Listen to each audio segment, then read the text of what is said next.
l'Italia delle piccole imprese. Non spegnete questa luce.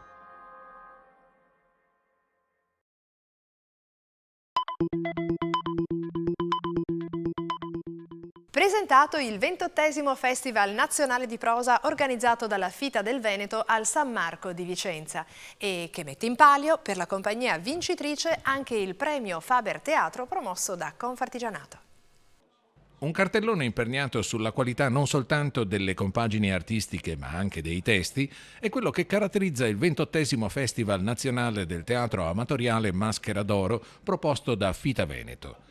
Si va dai classici, come la tragedia greca di Euripide o la commedia borghese di Molière e Goldoni, fino ai grandi testi del Novecento, Sartre e Shepard, e ai lavori di due autori registi contemporanei, Bruno Di Donato e Lucia Bonini.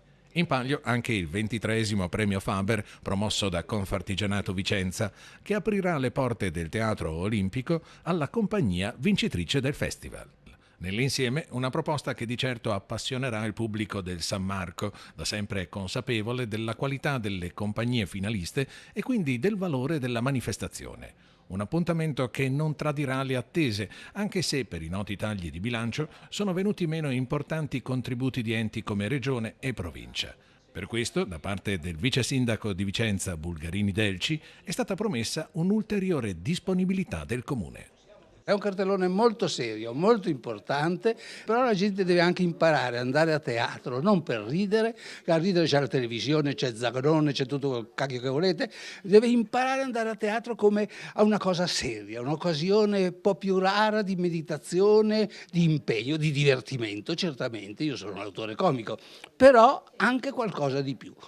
Prima data il 30 gennaio, abbonamenti in vendita nella sede di Fita Veneto in Stradella delle Barche 7 a Vicenza.